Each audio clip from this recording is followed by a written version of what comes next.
Imaginamos os reis europeus dos séculos XII e XIII como homens primitivos e ferozes. Dom Afonso Henriques, o primeiro rei de Portugal, é descrito por um historiador de referência como um bravo javali. Mas no Museu Nacional de Arte Antiga há uma peça que contraria esta ideia.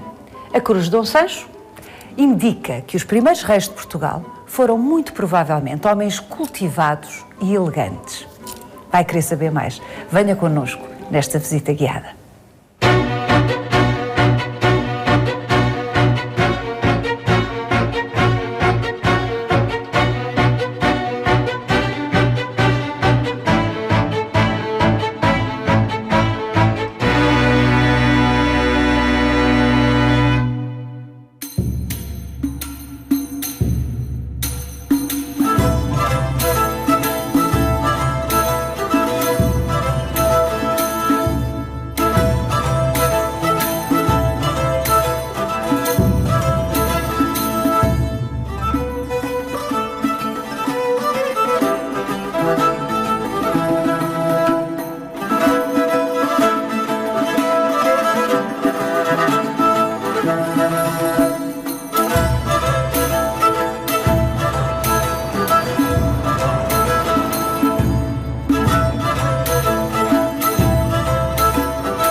Há cerca de 80 mil peças neste museu, no Museu Nacional de Arte Antiga. O que é que torna esta Cruz de Dom Sancho I, uma das mais excepcionais deste acervo? Eu poderia dizer que há variedíssimas razões para torná-la efetivamente extraordinária. Digamos que há pelo menos dois planos. Um que tem a ver com a história de Portugal, em que esta peça está intimamente ligada ao início do Reino de Portugal. Digamos que ela é mandada fazer pelo rei Dom Sancho I, filho de Dom Afonso Henriques, e que... Segundo rei de Portugal, segundo rei de Portugal, portanto. Mas, por outro lado, também a própria cruz, a própria desenho da cruz, que é moderníssima para a sua época, elegante no desenho, e tem enfim, quer o trabalho da filigrana, dos próprios capuchões, ela em si é também uma novidade. Ela é mandada fazer pelo Dom Sancho a partir de uma série de peças que ele tinha e que doou em seu testamento, quando morre, ele morre em 1211, deixa em testamento uma parte de ouro e de prata da sua capela, assim como uma copa. Uma copa era um cálice grande que se usava na mesa do rei e que nos mostra, por outro lado, e ao mesmo tempo, o requinte da organização de corte, da etiqueta de corte. Quer dizer que o rei Dom Sancho já tinha toda esta organização à volta dele e que esta peça, que nós não a conhecemos naturalmente, porque ela foi fundida, exatamente, ela é fundida, é tirado o ouro dessa copa para que se fizesse uma cruz para Santa Cruz de Coimbra, portanto para o convento que tinha sido instituído pelo seu pai, Dom Afonso Henriques. Este objeto então é feito depois dele já ter morrido. Com certeza. Com o ouro que ele deixa em herança para o fazerem. É fantástica, para além de tudo, ela própria documenta esse acontecimento, porque na parte de trás da cruz, e se nós pudermos contornar e ver, há uma inscrição que diz exatamente isso. Esta cruz mandou fazer o Dom Sancho I no ano de 1214. Ora, até nisso é surpreendente e moderna, porque naquela época ainda não se usava o calendário gregoriano, que é o calendário que usamos hoje, e ela já usa o calendário gregoriano de 1214, e portanto nós temos uma data para uma peça destas, ter uma data exata é já algo de extraordinário. E a partir daí nós vamos tentar entendê-la e colocá-la no panorama de criação artística da época. E o que é que nós vamos ver? É que ela é surpreendentemente moderna. E requintada na sua execução. Nós, normalmente, uma cruz desta época, portanto, princípio do século XIII, não é? 1214, estamos no princípio do século XIII, nós deveríamos encontrar uma cruz patada, quer dizer, uma cruz não com estes flores de lis nas pontas. Portanto, seria direita? Direita, grega, à grega, uma cruz patada, e aqui ela já nos surge... Sofisticada para a época. Muito sofisticada, o desenho muito perfeito daquelas extremidades, o alongamento da haste e depois, naturalmente, todos os elementos decorativos que lhe são aplicados e as pedras preciosas, que são também uma surpresa. Porque, por um lado, o tratamento do cabochão, quer dizer, do engaste, do sítio onde elas estão colocadas, que é muito requintado, e depois a escolha da própria cor das pedras. Repare, Paulo, que há aqui há cores alternativas entre granadas e safiras e que houve uma escolha muito propositada para que as cores fossem alternadas. Ao alto são tudo granadas, mas depois na parte da haste horizontal temos granadas, temos safiras, temos outra vez granadas, depois uma granada, outra safira, e se nós observarmos com mais destreza e mais próximo ainda, vamos ver que algumas destas granadas, algumas destas gemas, estas pedras preciosas, têm inscrições. E essas inscrições são... Na própria pedra? Na própria pedra. Portanto, são gravadas na própria pedra e essas inscrições são números ou letras árabes.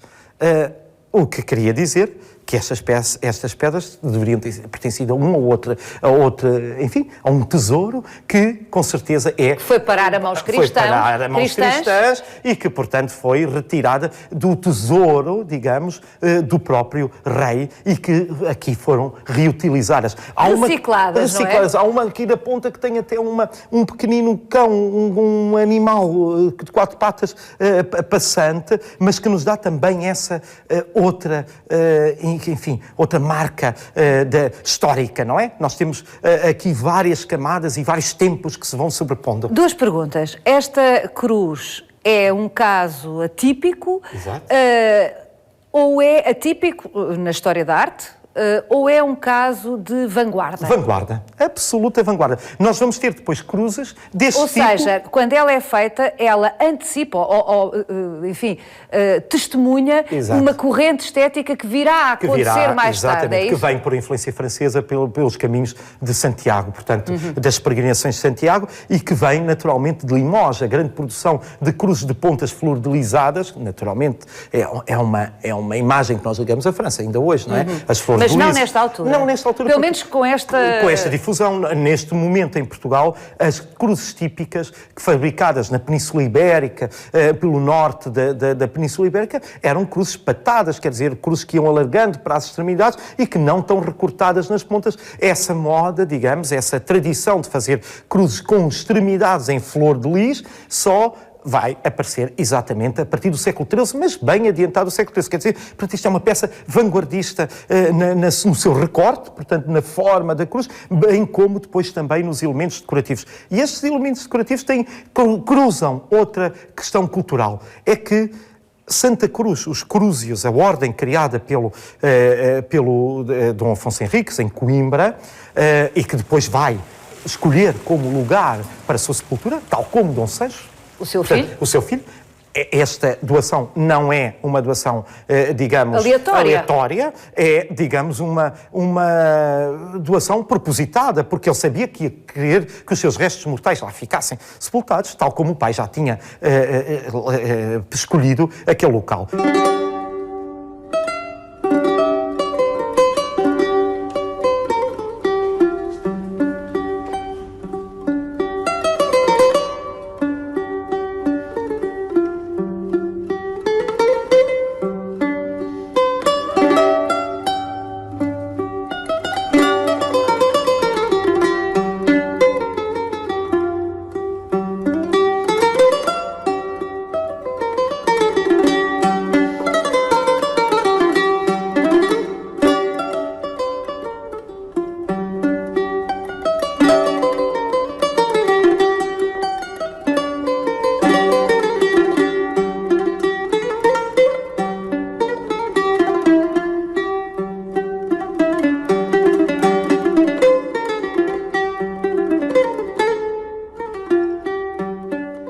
comunidade dos Cruzes, dos Agostinhos, dos cônegos regrantes de Santo Agostinho, era uma comunidade muito, como dizer, liberal e aberta, ecuménica, digamos, com as várias comunidades. Antes da invasão dos mouros, dos muçulmanos da Península Ibérica, havia cá gente que já era cristã e que continuaram a fazer o seu culto. Ao contrário do que nós imaginamos. Os mouros não chegaram aqui e mataram todas as pessoas que cá estavam. Não, continuaram a existir comunidades a praticar com a prática cristã a que nós chamamos moçárabes. Essas comunidades tinham uma liturgia e uma forma de fazer oração diferente da gente que vem depois na Reconquista e que trazia uma tradição mais romanizada, mais emanada, mais próxima da Santa Sé de Roma e que tinha uma liturgia diferente. Normalmente o que ia acontecer era que essas comunidades deveriam ser apagadas e até mal vistas porque eles não pareciam cristãos. Já tinha uma prática tão ancestral, tão estranha, que não era bem ortodoxa. Era tão miscigenada com outras considerações. Era um dos objetivos da Reconquista, era disciplinar tudo, não só reconquistar território aos muçulmanos, mas como disciplinar os cristãos que tinham estado sob o jogo dos muçulmanos. Santa Cruz e os Agostinhos tiveram essa grande visão. Albergaram as comunidades moçarábicas, essas comunidades que tinham uma cultura, um saber, enfim, toda uma tradição que era importante guardar. E nós vemos refletido isso, particularmente, por exemplo, nos livros escritos no escritório, nos escritórios, nos iluminados, nas iluminuras de Santa Cruz de Coimbra, em que a tradição moçarábica dos ornamentos muito excessivos, esse tipo de decoração, nós vamos ver aparecer exatamente ao centro, gravado.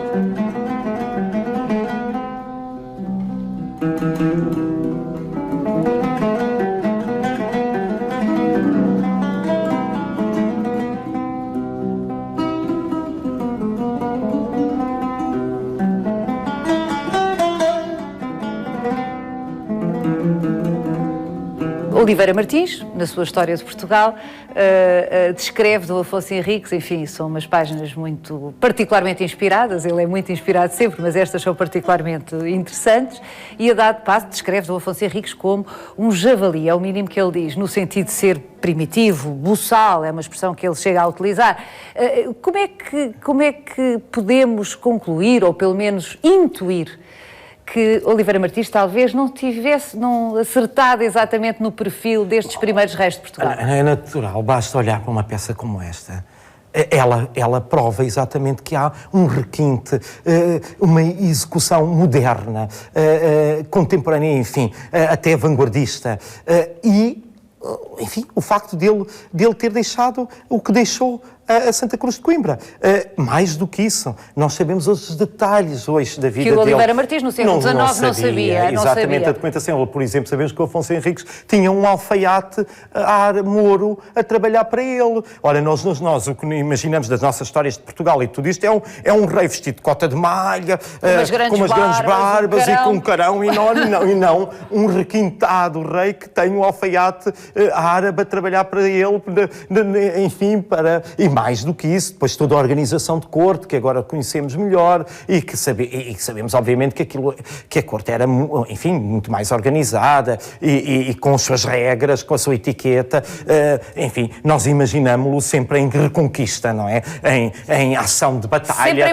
Sempre em guerra. E não esquecemos que, de facto, ele tinha outro tempo e que tinha que organizar a própria sociedade que o contornava e que tinha que ter toda a autoritas. Presumo que aquele espaço em branco, que não tem nenhuma pedra nem nenhuma outra coisa, no centro da cruz, fosse o espaço destinado à tal relíquia que Dom Sancho I queria albergar nesta peça, relíquia que herdou do seu pai, Dom Afonso Henriques. A pedra mais preciosa que esta cruz tinha já não existe para as pessoas da época. Era a Sagrada Cruz de Cristo.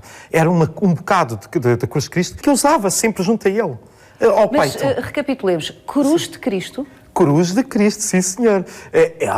Vamos lá explicar isso. Acreditava-se que a Cruz de Cristo tinha sido encontrada pela Santa Helena. Quem é Santa Helena? A primeira arqueóloga cristã. Mãe do imperador Constantino, que vai... O imperador romano que se converte ao cristianismo. E que quando se converte obriga todos os seus domínios a converter-se também. Ele converte-se, ele não obriga, não torna ainda a religião cristã como a religião oficial do Império Romano. Ele liberaliza, digamos, ele é convertido pela própria mãe. A mãe é que era cristã. A Santa Helena, e leva esta sua vocação cristã ao extremo de procurar o sítio onde nasceu o menino Jesus. Ela vai a Belém, Mas isso 3 séculos depois de Jesus ter morrido. 3 séculos depois de Jesus Cristo ter morrido, exatamente. Cerca de 3 séculos estava muito vivo dentro da comunidade e ela vai procurar. Ela, digamos que é uma das grandes inventoras da iconografia dos lugares cristãos. E de todos os símbolos cristãos. Todos os símbolos que, é verdade. Ela inventa a Santa Cruz, ela inventa o lugar de Belém. Portanto, quando se diz Santa Cruz, é literalmente a cruz. A cruz de Cristo, que ela foi encontrar numa cisterna. 3 séculos depois. 3 séculos depois foi encontrar. Mas ela não era uma mulher que acreditava na primeira coisa. Ela encontra, dizem que a cruz... Imaginem na Golgota, no Monte Golgota, onde estavam milhares de cruzes, com certeza. Que era uma prática comum crucificar. Mas ela vai querer saber porque é que eles achavam que era aquela Santa Cruz. É que os seguidores de Cristo a tinham escondido dentro de uma cisterna e ainda lá estava o títulos. O títulos é aquilo que nós costumamos ver em cima da cruz de Cristo, a dizer Rei dos Judeus. E esse estava... enfim, era a chacota que fizeram com Cristo, que ele é coroado como o Rei dos Judeus, e que põem-lhe a vara de verde como Rei dos Judeus, põem-lhe aquela coroa de espinhos e por aí fora, que ela julga também ter encontrado. Ela encontrou praticamente todas as relíquias. Eu não consigo deixar de pensar na relíquia dessa de Queiroz. Absolutamente. Na relíquia dessa de Queiroz. Que daí que parte. Imagino que essa de Queiroz se inspirou na história de Santa Helena. Do que é que se encontrou. Porque a Santa Helena também parece ter encontrado os pregos da cruz ainda. E um dos pregos ela utilizou no cavalo do seu filho, mandou pôr no cavalo. No cavalo como? Na armadura do cavalo do filho. E na sua própria coroa do imperador Constantino, para protegê-lo, exatamente, como uma forma de proteção, e na sua própria coroa havia um prego da cruz. O resto da cruz, ela, digamos que a desfez em 1000 bocados e negociou, levou uma parte dela para Roma e negociou. Exatamente, mas não foi só isso. Ela encontrou os degraus do Palácio de Pôncio Pilatos, que levou para Roma também, que está lá, que é a Escada Santa, em São João Latrão. Ainda lá está os degraus que estão em Roma, que ela mandou transportar para Roma. Portanto, ela é verdadeiramente a primeira arqueóloga cristã e a inventora de todos esses signos.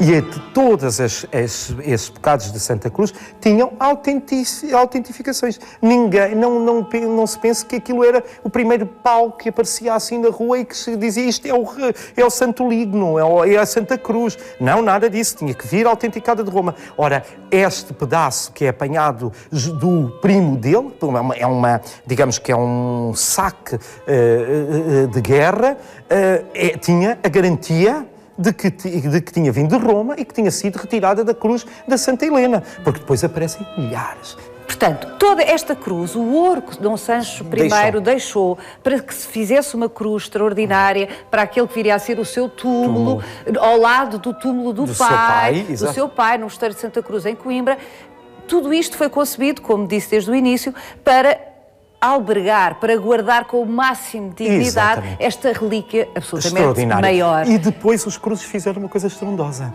É que no sítio onde a foram colocar, ela é uma cruz de alçar, é uma cruz de ir em procissões. Saía normalmente nos grandes festividades de Santa Cruz, mas também em ocasiões especiais, quando tinha de sanar os ares, quando havia pestes, e ela ia limpar, digamos, o ar. Enquanto estava guardada em Santa Cruz, estava na cripta, exatamente ao lado do túmulo de Dom Sancho e de Dom Afonso Henriques. E na cripta refazia o próprio Calvário, digamos em relíquias. porque ela estava ao centro, embaixo havia pedras do Monte da Golgota. Também colhidas por Santa Helena? Não sei, acho que não. Acho que foram lá buscá-las. Mas havia uma escultura que representava São João Evangelista com um pedaço de uma relíquia de São João Evangelista e a Virgem Maria também com um pedaço de uma relíquia dos vestes da Virgem Maria. Portanto, refazia-se todo o Calvário ali, figurativa, através de relíquias. Santa Cruz era conhecida por isso. Era conhecida por ser o tesouro nacional, por ser o celeiro e tesouro, porque era lá que se guardavam as grandes colheitas, havia uma torre onde se guardava o próprio tesouro nacional e era o maior relicário de Portugal da época. Então pergunto, como é que é possível que tanto trabalho, tanto investimento, uma relíquia tão extraordinária como o Santo Lenho, não estejam agora aqui? Sorte é termos a cruz aqui. Ainda a cruz? Ainda. Nós temos notícias da cruz durante, o seu uso em Santa Cruz na Idade Média e só voltamos a ouvir falar dela muito depois, no tempo de Dom Afonso V.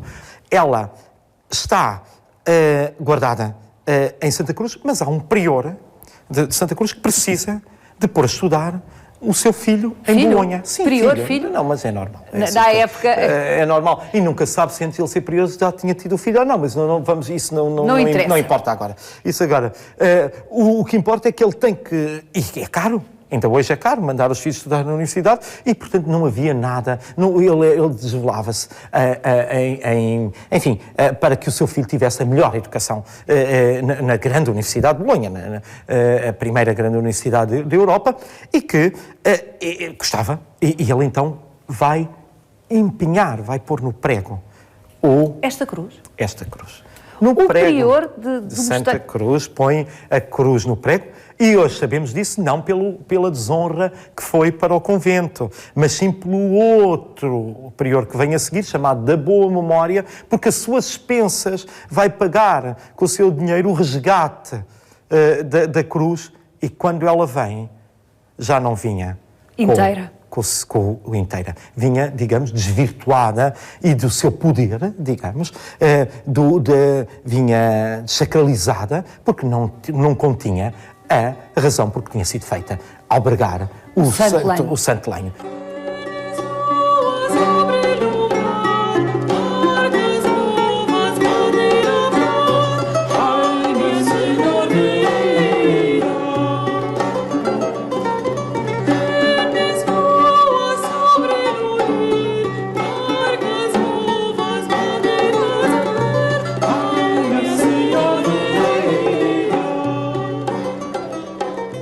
Os túmulos que vão ver hoje em Coimbra não são, obviamente, os túmulos medievais do tempo de Dom Afonso Henriques e Dom VI, mas sim uns túmulos mandados refazer pelo rei Dom Manuel, exato, para colocar a sua linhagem em ligação direta com os reis da fundação do país e, portanto, ele precisava simbolicamente intervir naquela igreja, manda refazer toda a igreja e manda fazer uma opulentíssima cruz processional que substitui esta e que, graças a Deus, digamos, foi esquecida dentro do tesouro. O arquiteto Dom Manuel, quando refaz Santa Cruz, deixa um espaço reservado para que a cruz fosse guardada. A cruz e outras relíquias, a relíquia dos mártires de Marrocos e aquele grande relicário que Santa Cruz tinha. E ela lá fica esquecida e atravessa assim os tempos.